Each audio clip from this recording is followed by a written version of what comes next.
Ni apa trend ni? Merokok. Lepas tu ambil collagen sebab nak awet muda. Tak boleh. Dia bukan macam, kalau perempuan tu merokok, nikotin tu dalam rokok tu kita boleh detect sampai ke cervix dia sampai ke pangkal rahim dia.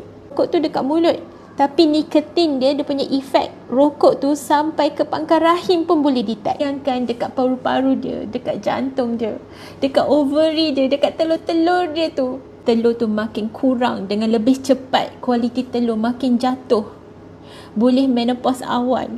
Satu perkara yang kita boleh buat untuk cepat tua adalah dengan merokok.